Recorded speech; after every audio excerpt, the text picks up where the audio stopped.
little related to Shabbos also, so it's not such a bad thing to hear about this. There were two first kibbutzim in Emek Israel.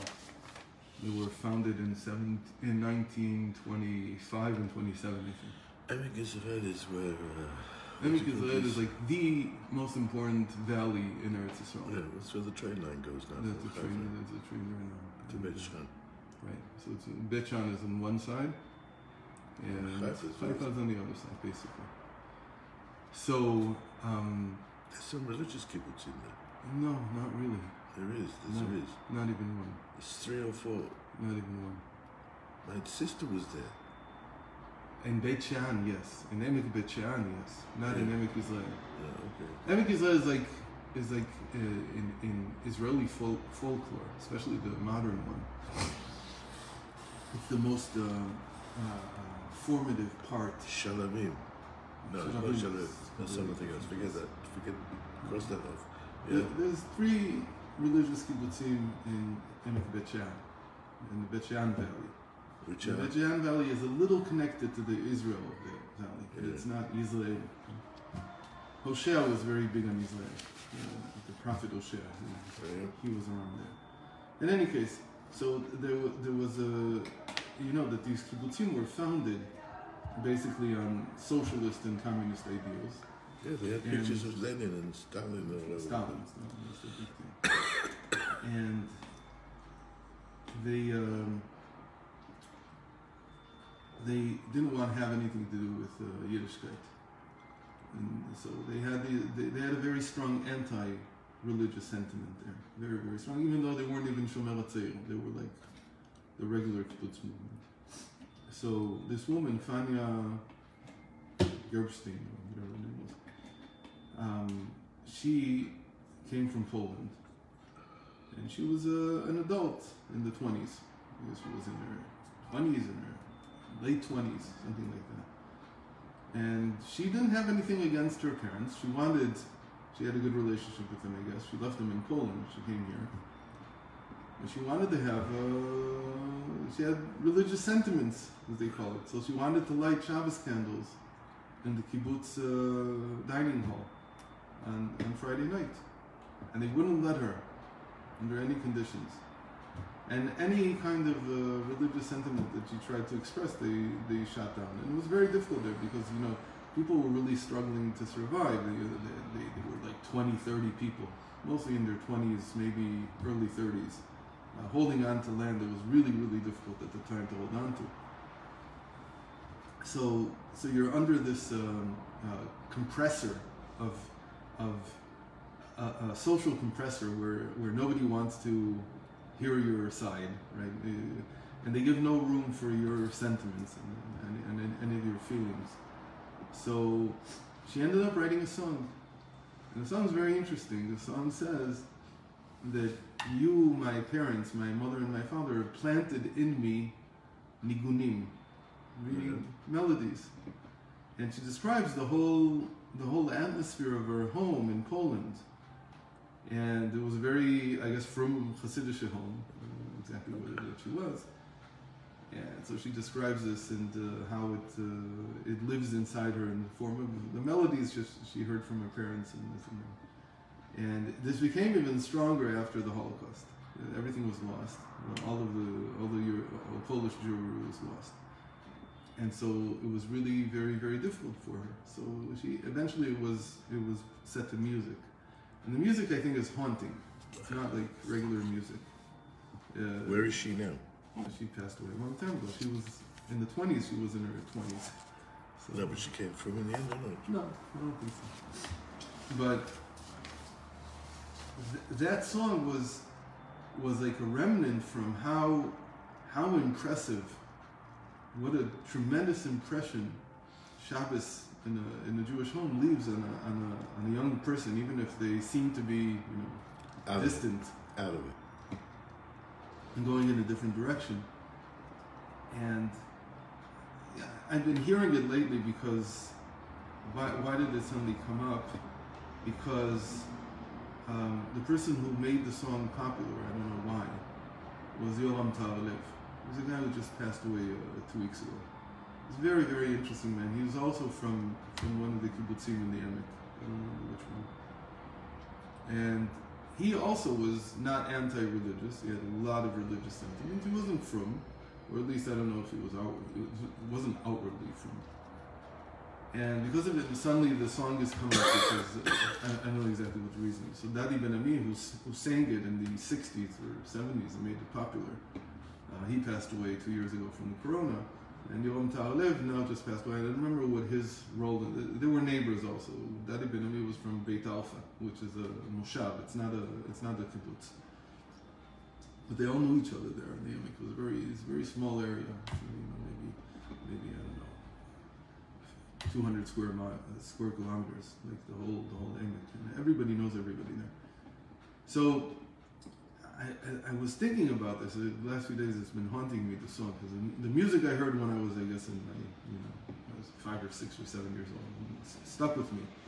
But I was thinking about how, for them, retaining their connection with Yiddishkeit was through what their parents had given them.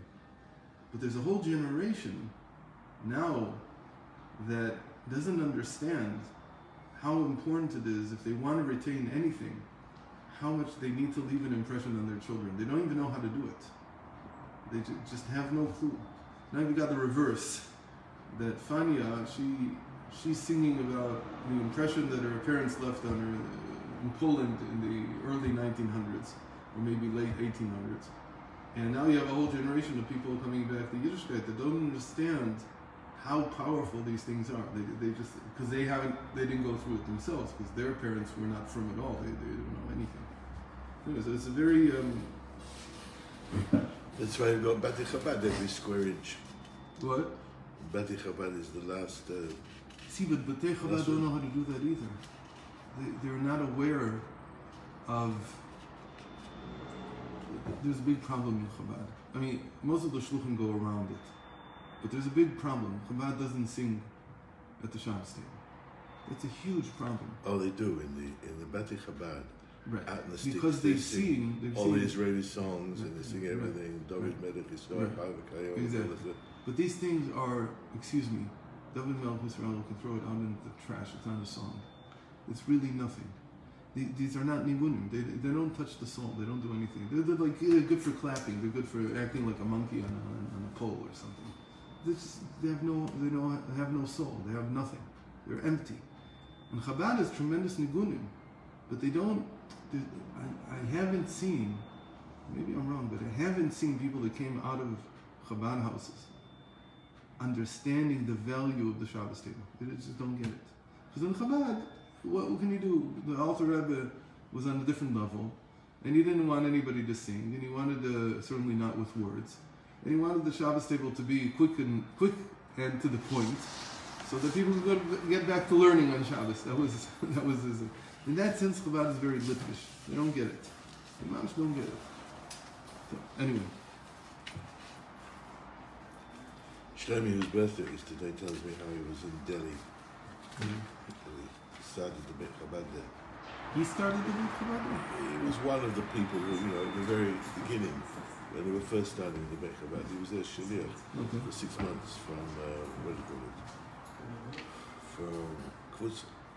They went for 6 months to Shlichus. And he says he was standing there Friday night with a cup of wine in his hand. With what? Cup of wine in his hand to make Kiddush. Yeah. Some guy walks in and he says, "What are you doing? Why are you standing there with a cup of wine in your hand?" Never seen him before, didn't I? He said, making Kiddush. He says, "Do you know what he was talking about?" It wasn't being nasty, he didn't know. I don't know. He arrived with his... כן, שמונה. יש? 12 בערך. 9. 8 קורבנות. שעה, כן. He arrived at JFK to go to Delhi. It was when the Beit Chabad in Delhi was, before they built the mikveh. Shlomi has a big three. They dug it with their hands. And they arrived at JFK, they had about 18 suitcases each, because they had nothing, right? Be quiet. They had nothing there. They'd take books, with the whole. And the Indian gentleman says to him, "Oh, excuse me, sir, I'm very, very sorry, but I'm afraid you're only allowed 30 kilos, and you have here something like about 1,500 kilos. So Shlomi says to him, "Do you know who I am?" He says, "No, sir, I do not know who you are." He says, I'm a representative of the Baruch Rebbe. Oh, I'm very, very, very sorry. Please come through. Please come through. So, Nice to show you. So there you go. So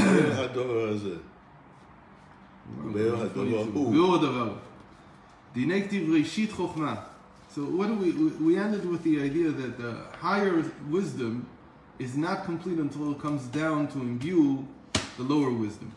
Okay? And the lower wisdom becomes the mitzvos, becomes the wisdom behind doing commandments. To understand this higher wisdom, lower wisdom, what do we want? So he says, there's a pasuk in Tehillim that says, Reshit Chochma Yirat Hashem. The beginning of wisdom is the fear of God. Here it's wisdom and kingdom. But the interesting thing here is that Reshit, beginning here, is in the feminine form, because it has a tuf at the end. Otherwise, it would have been Rosh Chochma. Right? Ki Rosh hu lashon dechar. If it would have been Rosh, it would have been the masculine form of the beginning. Reshit hu lashon nukva. But Reshis means the feminine. Why? How did Chochma become here that it's the feminine? Usually when we think of Chochma, usually when we think of Chochma, we think of Abba, we think of the father principle. So what are we talking about here that something that Chochma became feminine? In Hebrew, Chochma is a feminine word. It's feminine noun. So that's the explanation, that's a grammatical explanation. But still the question is, why is it associated with the feminine? So the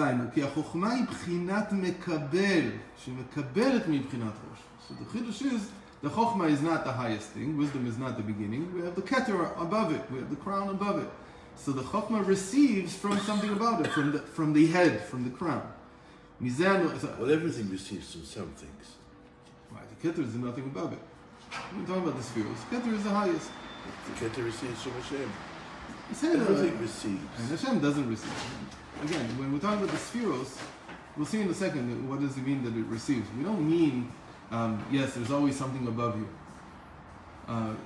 That's not the issue. The issue is that I want to understand in the psyche, how does wisdom function? Of course it has. So I'm looking for, I could think that the wisdom is the beginning, it says Reishis Chochma. It says the beginning of things is wisdom. The beginning of wisdom. So I would associate wisdom with the beginning. Here it's saying, no, it's because it's Reishis, because it's beginning in the feminine form, it already was receiving from something higher. It's already receiving from something higher. What is this something higher? Because Chochma comes out of nothingness. The nothingness here again is the crown. Why is it called nothingness? Not because it's really coming out of nothingness. It's not that we believe nothingness is above everything else. On the contrary, Hashem is something, He's not nothing. The crown here is referred to as nothingness because the influence that the crown has on wisdom is not cause and effect. You cannot fathom how it works. You don't see it as a perceptible impression that it makes. Rather, there's something in the crown, there's something in the wisdom, and suddenly from here it suddenly affects here, and there's no clear descent from here to there. Groma. What? It's like Roma as opposed to a direct influence. Grama means an influence, a direct influence. That's what Grama means. What we're saying is there's no Grama. Grama in Shabbos means that I did something that affected something. But we don't hold you responsible backwards in the Because it wasn't direct. What? It's indirect. Indirect, but you still see the influence. Like if I open the fridge door with a towel, okay, so that's Grama. Why is it Grama? Because I didn't open the door. Basically, the towel did.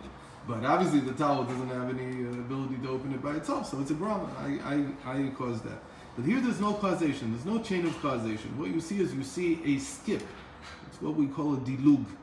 There is a better word for skip? There is overpass. There's a discontinuity between the two actions, between these two. Indirect connection. So indirect again could mean that it's going through something else, and we see that something else. What do we mean there's a discontinuity? You don't see how one is influencing the other. It's not coming by cause and effect. It's just called like something from nothing, right? And we said that these are the two main ways in which we view the world. Ila ve'alul, which means the one thing affects the other. Those are like billiard balls hitting one another. And b'chinat yesh ve'ayin is what we call e'lem ve'gilui. That something was concealed and now it's revealed. And it's not clear to me how did it get from here to there. It just was suddenly, it seems to appear. So it seems to appear suddenly inside the wisdom. So anyway, what do we get in this? We get in the psyche something very important. That wisdom is influenced by something. It's not just that the person has wisdom. There's something influencing the wisdom. Okay? What is this something? So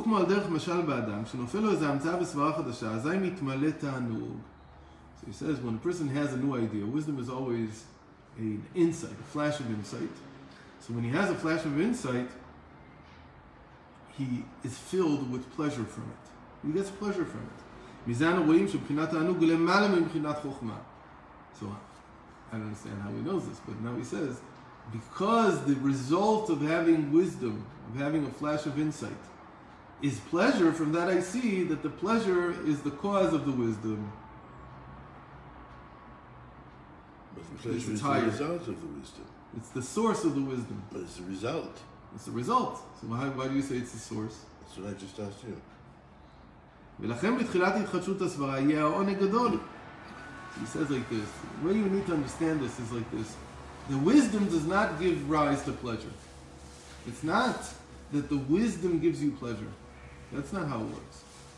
He's not saying, he says, you're right. After you have a flash of insight, you also feel pleasure. But you have to be careful not to associate anything that you have with something else as an effect of that cause. It's something that we commonly do. We do guilt by association. Just because a pleasure showed up with a flash of insight, we say that the flash of insight caused the pleasure. He says, no, the flash of insight and the pleasure came from the same place. You understand? If you have a closed door and you let it and you open it, so all kinds of stuff comes in at the same time. Now, if two things came in, two people came in together, so you say one brought the other. Not necessarily. Could have both been waiting at the door.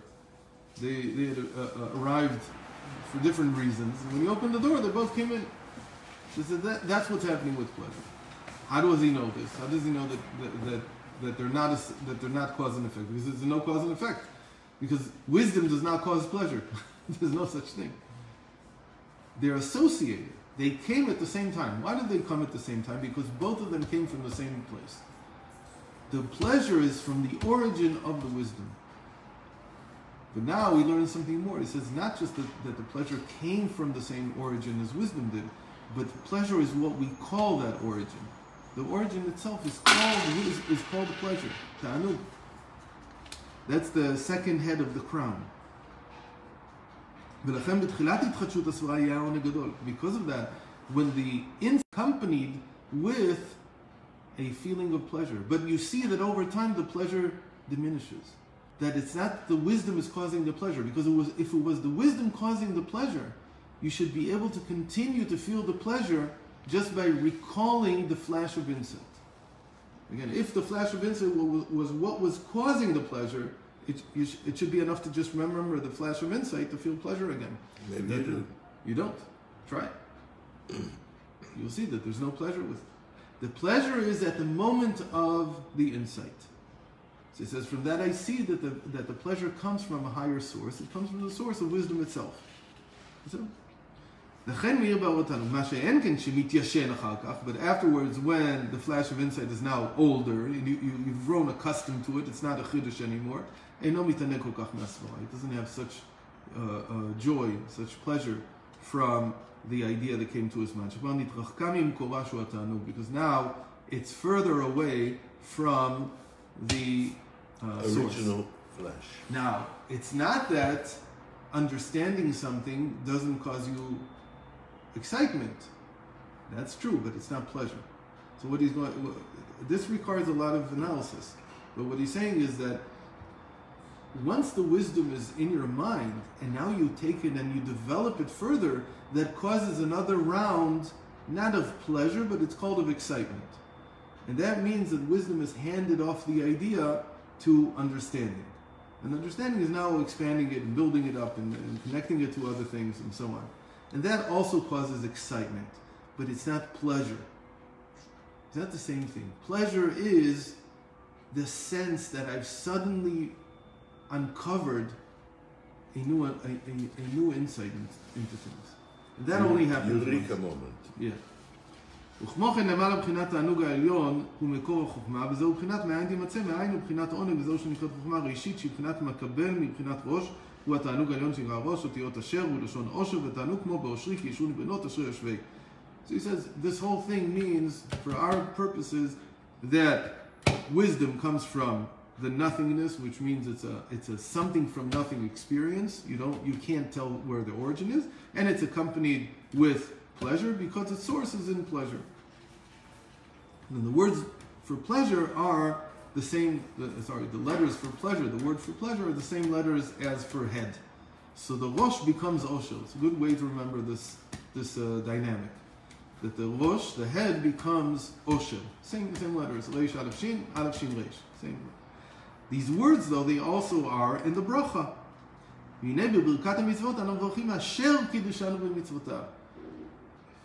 we say a bracha, we say asher kidshanu b'mitzvotav. This word asher, but here it means for he has, or something like that. It's some kind of preposition. But he wants to say that it's not that simple. It's not just that it's a preposition. There's something else in here. What is in here? That when we say a bracha, shalidei mitzvot, we say a bracha over a mitzvah. We're bringing down some of the supernal pleasure from the crown, meaning we're bringing down wisdom.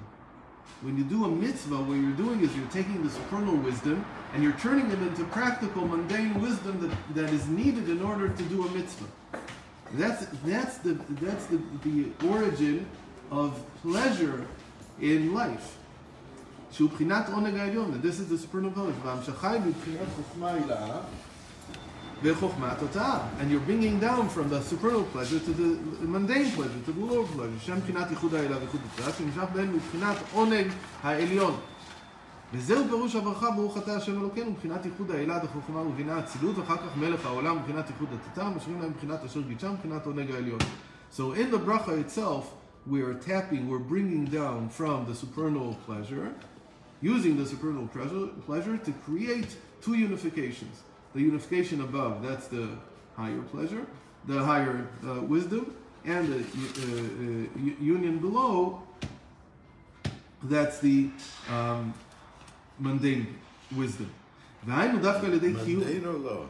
Lower, mundane. והיינו דווקא על ידי קיום מעשי המצוות הגשמיים מבחינת התקפיה והתהפכה לברר באירועי נוגה, שעל ידי זה די כממשיכים גילוי התענוג העליון. וזהו חוכמות שנתלבשו בחוץ, אז דווקא תורונה מחוכמת גילוי התענוג העליון בחוכמה. This is what it means that the wisdoms, two wisdoms, the wisdom above, the wisdom below, sing out. They have joy when they appear outside. What does it mean they appear outside? They appear in mitzvot. They appear within the mitzvahs that we do. So all this is a prequel to understanding what does it mean to make the Shabbos. So that we'll need to see on Sunday. So it's a little technical, but he wants to bring us to understanding what does it mean to make Shabbos. Because again, the question was, the Shabbos stands anyway. What is there for me to do? Shabbos Mikdash Avakaima. It's already in the world. It doesn't need me to exist in the world. So what is my contribution to Shabbos? So that's what he wants us to explain. He wants to explain that our contribution to Shabbos is here connecting, as we'll see, the higher and lower wisdoms. Maybe it's what Shabbos contributes to you. What? Maybe it's what Shabbat contributes to you. That there's no question that it contributes. We're here to understand what we contribute.